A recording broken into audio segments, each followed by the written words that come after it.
Hey, it's Mr. Shrum, and I am back to finish the thermal energy and heat tutorial. So we are talking about the kinds of heat transfer. How can objects transfer heat to one another? We know that heat travels from hot to cold, right? And this transfer can occur in three different ways. And the easiest real world example is cooking. So we heat our food up and we are transferring energy to the food. To understand the three ways heat is transferred, let's look at the following activity. So in this activity, you'll predict how heat is transferred in three different cooking methods. So part A, we have a cracked egg cooking in a skillet. The bottom of the egg cooks faster than the top. So how is heat being added to the egg? Can you explain the process? Is it because the stovetop heats up the skillet and the skillet heats up the egg, and that's why the bottom of the egg cooks faster than the top? Is it conduction? Probably. Maybe. Recall the thermal energy model earlier that you used to simulate friction. How does heat travel from the particles in the pan to the particles in the egg?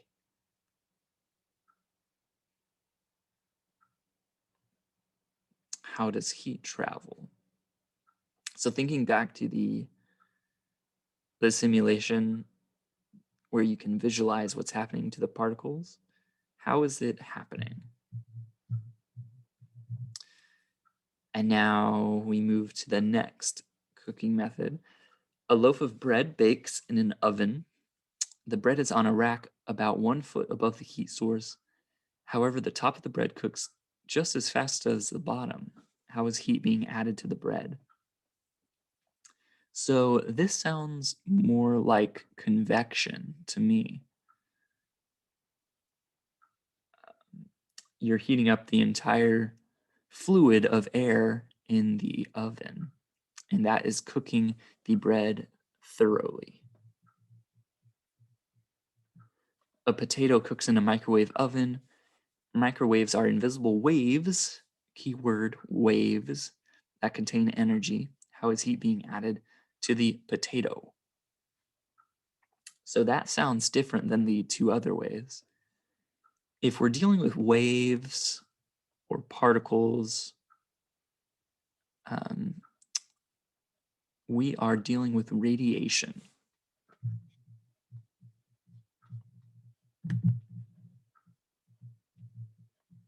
Here we go.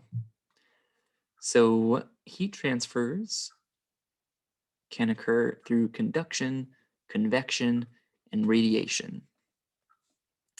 And all three can occur at the same time. That's not crazy to see. But let's analyze each one. Conduction is the transfer of thermal energy from one molecule to another within an object. It also happens between two objects in direct contact if they have different temperatures. So if you look at the image, this hotter molecule moves because of the added energy. This vibration and movement transfers energy to the surrounding molecules as well. And that transfer continues until all the molecules have the same temperature. This can take place in solids, liquids, and gases. It's the fastest in solids because the particles are so closely packed together that it's easy for them to transfer energy. In the image, winter clothes are spread over a radiator. The radiator is hot, so the particles in it vibrate fast. Clothes that are either cold or wet, they are not vibrating as quickly as the hot radiator. Because conduction occurs between particles of matter that are in contact, the energy of the particles in the radiator passes to the particles in the clothes. So the transfer of energy continues until all particles have the same energy, until the radiator and the clothes have the same temperature.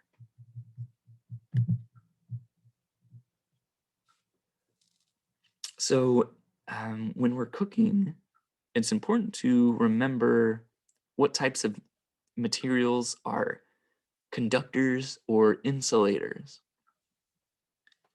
Substances allow heat to pass through them at different rates. The ones that allow heat to move quickly are called conductors. So think of metals. We use metal pans for cooking and metal radiators in heating systems. And this makes sure that heat flows at a good rate. There are substances that don't allow heat to easily move through them, and these are called insulators. So gases, plastics, these can be used to protect ourselves from heat when we want to stop heat from flowing. So when we don't want our hands to burn, we wear gloves to reach into the oven and pull out something that has been cooking or baking. Watch the video on the next screen to see how heat flows in a metal rod. Notice the rate at which the heat flows. I'll turn this down. But let's see if the video plays.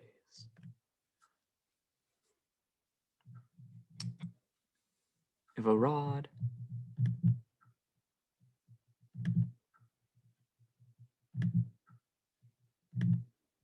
Wrap the sheet around the rod.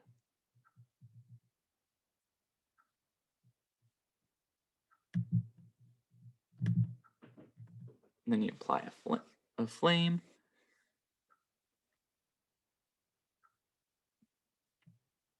The area directly touched by the flame turns white. And that part is super hot. But you can see the color changing. So you see this whitish area, but you also see these pink areas extending to the purple. And that is how the heat spreads. It starts in one area, and then off it goes.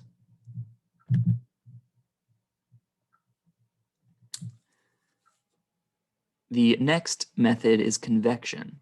So when we're boiling water, we are heating up the fluid of water, and then we place food inside of the hot water, and then that is how energy is transferred to the food.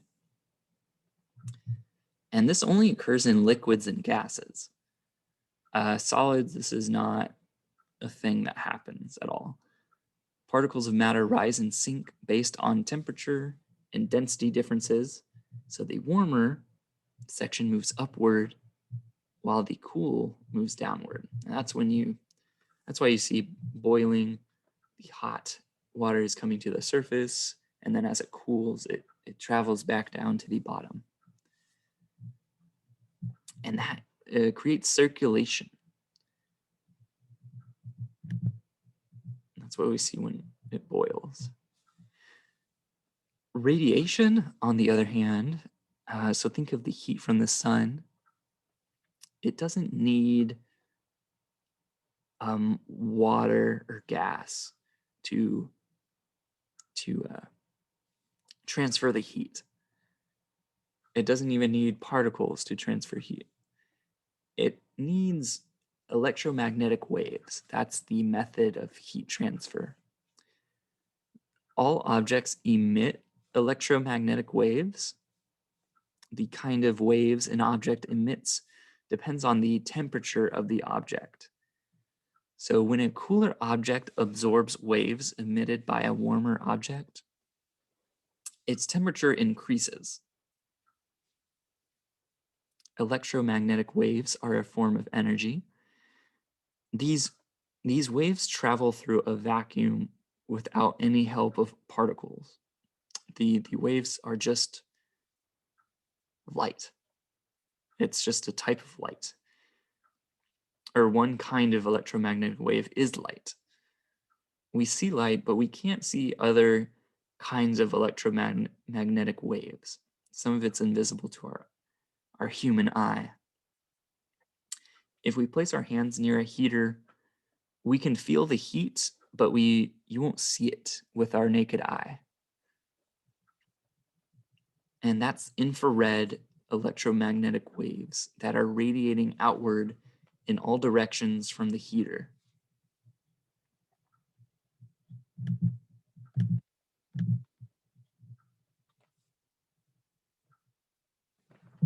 So we have vocab check. Heat transfers when two objects are in direct contact. Conduction. Heat transfers when gas or liquid particles move. Convection, like the boiling pot. And then heat transfers by energy in the form of waves, electromagnetic waves. And that's radiation.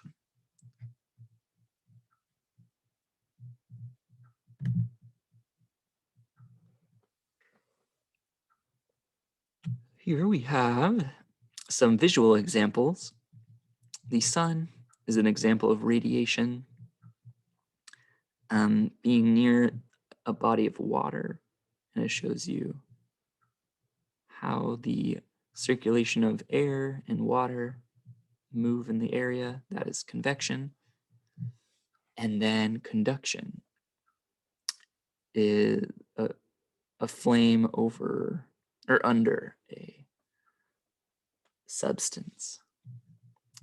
In direct contact, that is conduction. Heat capacity. Materials can be conductors or insulators, like we said before. And one of the properties of materials is heat capacity. If we click on that, the amount of heat needed to raise the temperature of a substance 1 degree Celsius. So different materials require different amounts of energy to reach the same temperature. The sun simultaneously heating up the land and the sea. Land becomes hot more quickly than water. The heat required to increase the temperature of a substance by 1 degree Celsius is its heat capacity. So water has a higher heat capacity than land does. It takes a lot of heat to raise the temperature of water. Water can absorb a lot of heat without itself becoming too hot. And this property can be very useful. We use water to make a cold compress for a person that has a fever. Fire engines use water to extinguish huge fires. Kind of like what's happening in California right now.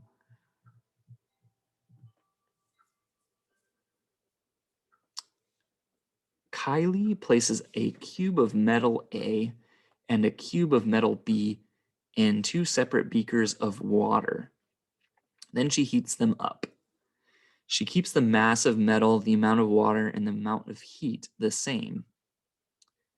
When she's done with the experiment, she finds that metal A has a lower temperature than metal B. What can she conclude about the properties? So, metal A has a higher heat capacity than metal B. because metal A requires more energy to change its temperature than metal B does.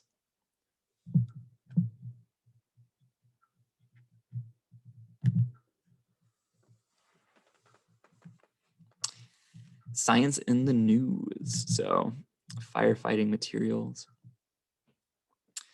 Like I said, in California and a lot of the West Coast right now, fighting fires is extremely dangerous. Firefighters use special gear made of different materials to keep them safe. Their suits are made of 3 layers of fabric and 2 layers of air. The tough outer layer resists flames and heat. The middle layer resists incoming moisture, but allows moisture to leave, helping to keep the firefighter both safe and cool. The innermost layer insulates the firefighter from the extreme heat of the fire. The 2 layers of air also protect the firefighter from heat because air is a good insulator.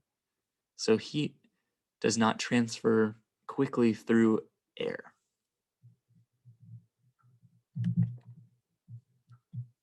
Here we get an example. They also carry an additional piece of gear called a fire shelter to use in emergencies. So, like a suit, it has several layers. The outer layer is made of metal.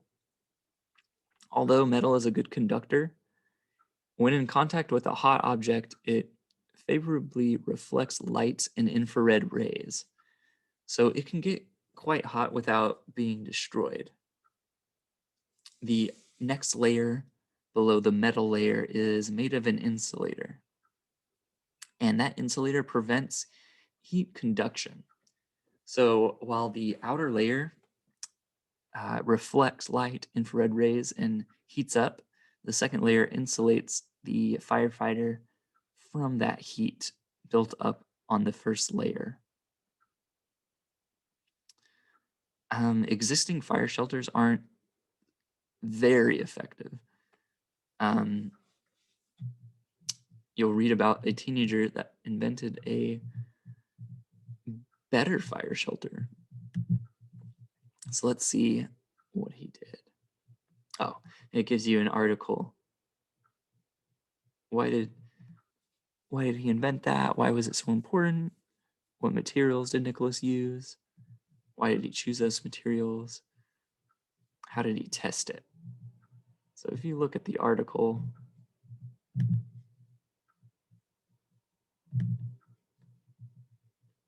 Eureka Lab. Oh, this is from a while ago. But in San Jose, California, wildfires have been an issue for a while. But Nicholas Perez, 13,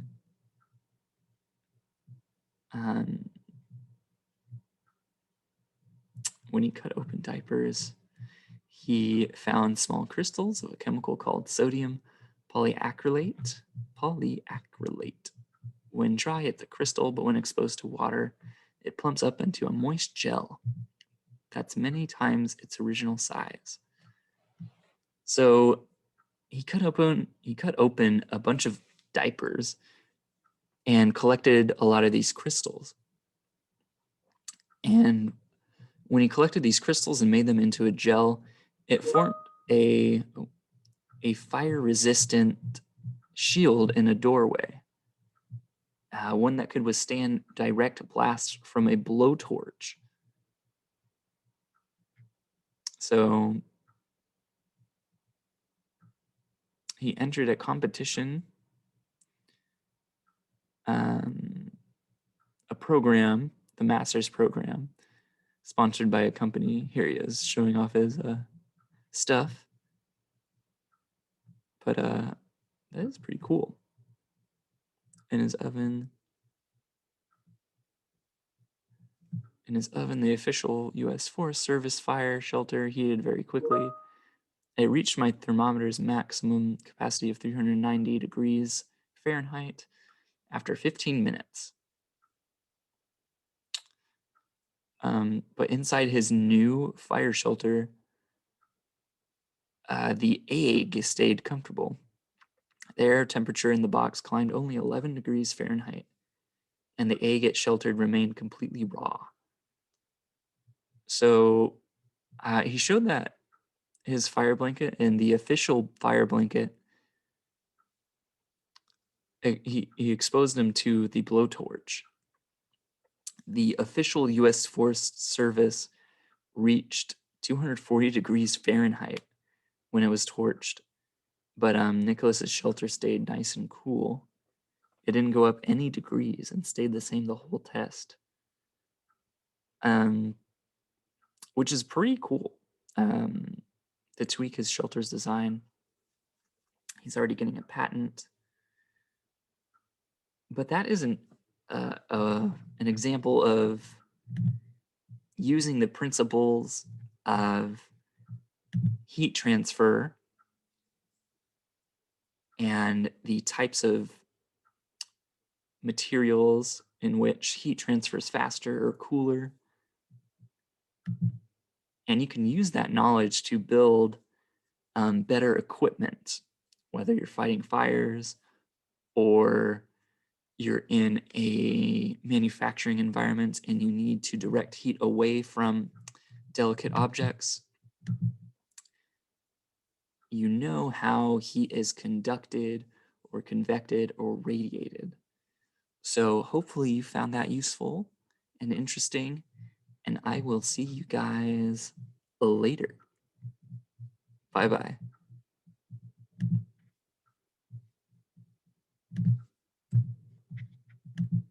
See ya.